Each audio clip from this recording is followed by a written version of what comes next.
Рэжымныя ваякі дапамагаюць натаўскім суседзям. Бабарыканцы адвярнуліся ад бабарыкі. Лукашэнкаўскія памагатыя крадуць грошы рэжымныя. Вызваленне палітвязняў хутка будзе. Аб гэтым і не толькі. У сённяшнім выпуску. Як ёсць. Глядзім, слухаем, каментуем, ціснем падабайкі. З пачатку Расіі паўнамаштабнай вайны супраць Украіны ў Беларусі фактычна на сталай аснове адбываюцца вайсковыя вучэнні, якія Лукашенка заўжды тлумачыў наяўнасцю пагроз і імавернасцю ўварвання на беларускую тэрыторыю з Польшы, Літвы ці Украіны. Хоць за ўвесь гэты час з 22-го году не было ніводнага доказу наяўнасці такіх планаў.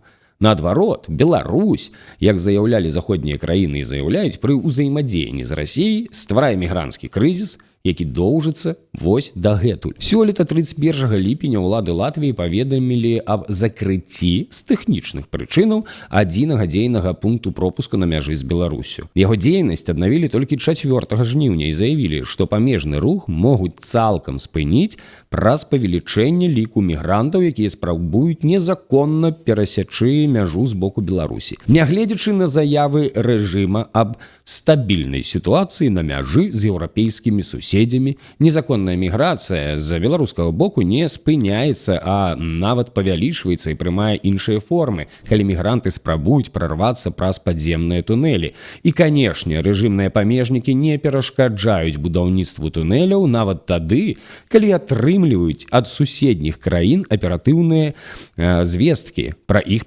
пракладку і падрыхтоўку. З пачатку 26-го году ў Літве зафіксавалі 12 спробаў пракопвання тунэляў на яе тэрыторыю. Літоўскія СМІ паведамлялі, што 27 ліпеня на поўдні краіны памежнік быў паранены літоўскі, калі група мігрантаў, што выйшла з тунэлю, паспрабавала зацягнуць літоўскага памежніка на тэрыторыю Беларусі. І вось літаральна учора, у мінулую пятніцу, над тэрыторыяй Латвіі збілі беспілотнік, які прыляцеў з боку Беларусі. Пра гэта паведамлялі па латвійскаму тэлебачанню, казаў аб гэтым міністр абароны Латвіі. А затым камандуючы беларускімі ВПС і СПА, ПВО, Андрэй Лук'яновіч заявіў, што апошнім часам было адноўлена ўзаемадзеянне з Латвіяй па профільных пытаннях. Вось цытата. «У нас па лініі аператыўнай службы існуе пастаяннае ўзаемадзеянне з Рэспублікай Польша, Літва і Латвія. Мы рэгулярна паведамляем ім пра палёты, а яны папярэджваюць нас пра палёты ў прыгранічнай паласе. Такое ўзаемадзеянне на сённяшні дзень існуе, і мы таксама інфармуем па лініі аператыўнай службы. Ўзаемадзеяння не было толькі з Латвіяй, але апошнім часам з імі аднавілі дыялог. Па лініі аператыўнай службы працягваем ўзаемадзеянне нашых ваенна-паветраных сіл». О, што кажа Лук'яновіч. Але ён не стаў раскрываць, у чым менавіта заключаецца ўзаемадзеянне з суседнімі краінамі. Але ж нам профіль зразумелы і матывы. Мы вам паведамляем пра дроны, што ляцяць да вас праз нас, а вы за гэта з намі сябруйце і мяжу адчыняеце.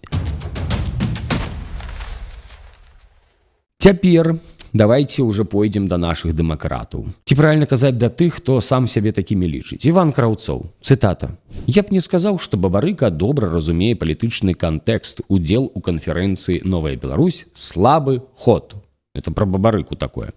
Былы сакратар каардынацыйнай рады Іван Краўцоў празважаў у стрыме Елізаветы Пракопчык пра палітычную пазіцыю Віктара Бабарыкі. Я б насамрэч Бабарыку пазваў паразважаць яшчэ раз. Можа, 2-3. Краўцова ўжо 7-мы год адносяць да бабарыканцаў, аднак ніводнага відавочнага пазітыўнага слова пра Бабарыку ад яго пачуць не ўдалося. Мне здаецца, трэба з самага пачатку ўсё ж вызначыцца. Ты будуеш нешта сваё ці удзельнічаеш у агульным руху.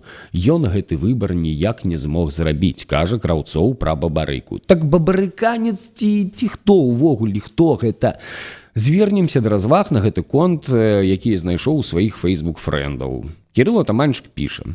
Нашай бурбалкі пост. Пачытаў вытрымкі размовы Краўцова з Пракопчык. Глядзець гэта ўсё проста шкада часу.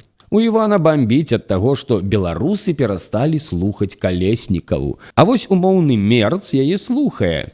Я зараз скажу две, магчыма, невідавочных тэзы для такіх, як Іван. Першае. Пераважнай большасці беларусаў пляваць на тое, што кажа Мерц, Калас ці Трамп. Мы даўно ўжо глядзім на дзеянні, а не на словы. А такія чувакі а-ля Краўцова чамусьці вырашылі для сябе, што беларусы не суб'ект палітыкі і што ім увесь час трэба кагосьці слухаць. Бо без гэтага слухання бедныя гаротныя беларусы 2+2 скласці не змогуць. Прыкінь, змогуць. І яшчэ адна тэза. Зруйнаваць свой які-ніякі аўтарытэт Марэй змагла за некалькі месяцаў. І гэта трэба мець той яшчэ талент. Не дзіва, што большасць людзей, якія хоць трошкі цікавяцца палітычнай павесткай, высновы для сябе ўжо зрабілі даўно, пасля першых заяваў Калеснікавай. І яшчэ, думаю, наратывы, з якімі выступаюць розныя чэрці з табакеркі, трэба было б ужо даўно называць краўцоўшчына.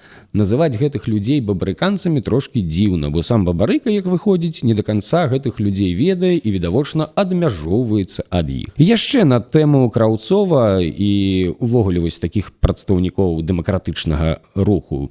Каментар ад Лявончыка Алексея.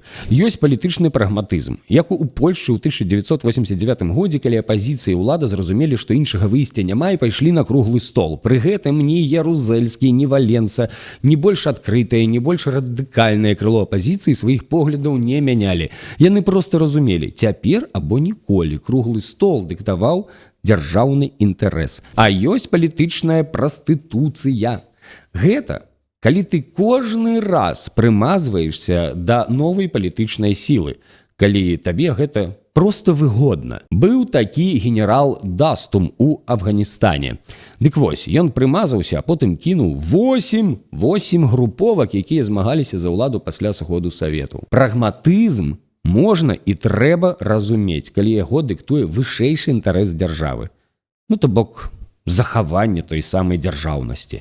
А вось прастытуцыю не, разумець не трэба. Ой, як ёсць спадарства, ідзем далей. Пасажаныя ў крэслы і насаджаныя на зэдлікі рэжымныя памагатыя зноў нарабілі справаў, в асноўным крымінальных. Былога дырэктара аднаго з прадпрыемстваў нафтахімічнага комплексу яшчэ 3 чалавек асудзілі па справе аб крадзяжы больш як 500 000 еўра. 660 000. Ого, гэта 2,2 мільёна рублёў. Грошы выводзілі праз закупкі тэхнікі і абсталявання па завышаных цэнах, паведамілі ў рэжымнай пракуратуры. Абвінавачаныя, глядзіце, былы дырэктар прадпрыемства і яго зяць. Яны дасягнулі злачыннай дамоўленасці аб крадзяжы сродкаў кампаній пад выглядам іх выкарыстання для аплаты тэхнікі і абсталявання. Пры гэтым кіраўнік прадпрыемства павінен быў з выкарыстаннем сваіх службовых паўнамоцтваў шляхам дачы ўказанняў падначаленым супрацоўнікам і падпісання дакументаў забяспечваць набыццё тавараў завышанай цаной. Зяць у сваю чаргу прыцягнуў да схемы яшчэ аднаго кіраўніка, які арганізаваў пастаўкі тэхнікі і абсталявання праз замежную і беларускую камерцыйную кампанію. У кошт тавараў загадзя ўключалі суму, якую ўдзельнікі збіраліся скрасці, забраць сабе. Пазней да схемы далучыўся індывідуальны прадпрымальнік, і ён ужо там падпісваў фіктыўныя дамовы, пасля чаго грошы выводзілі на рахункі іншых кампаній, абнаяўлівалі і размяркоўвалі паміж удзельнікамі. Ось так, раздавалі. Такім чынам, пры закупках сельскагаспадарчай тэхнікі. Глядзіце, ўсё пра сельскую гаспадарку ў сельскагаспадаркай краіне. Это ж самае галоўнае. Карацей, спёрлі 2,2 мільёна рублёў. У судзе, значыцца, атрымалі яны тое, што павінны былі атрымаць. 9 гадоў, 7 гадоў, той, які прызнаў сваю віну, атрымаў 5. Я вам просто нагадаю, што тыя, каму рэжым ламае лёсы па палітычных матывах, атрымліваюць такія ж тэрміны за каменты, фоткі, за нязгоду з гвалтам. І выйсці па умоўна датэрміноваму не маюць магчымасці. Але тут ёсць амерыканцы. Сястра палізняволенага Іллі Верамеева Яна Кавалёва звярнулася да Коула у соцсетке X з пытанняў: паважаны спадар Коул, ці можам мы спадзявацца на вызваленне палізняволеных у найбліжэйшай будучыні? Yes, sure! Так, адказаў Кол. Ну, сказаў і сказаў. Паглядзім, што зробіць. Як ёсць спадарства, а як будзе залежыць ад кожнага з нас. Нагадаю вам, што вы можете падтрымаць гэтае відэа і канал сваімі падабайкамі, каментарамі і перайшоўшы па спасылцы на Buy Me a Coffee. Дзякуй за ўвагу і да сустрэчы. Можа, на наступным тыдні будзе больш цікавых і прыемных навінаў.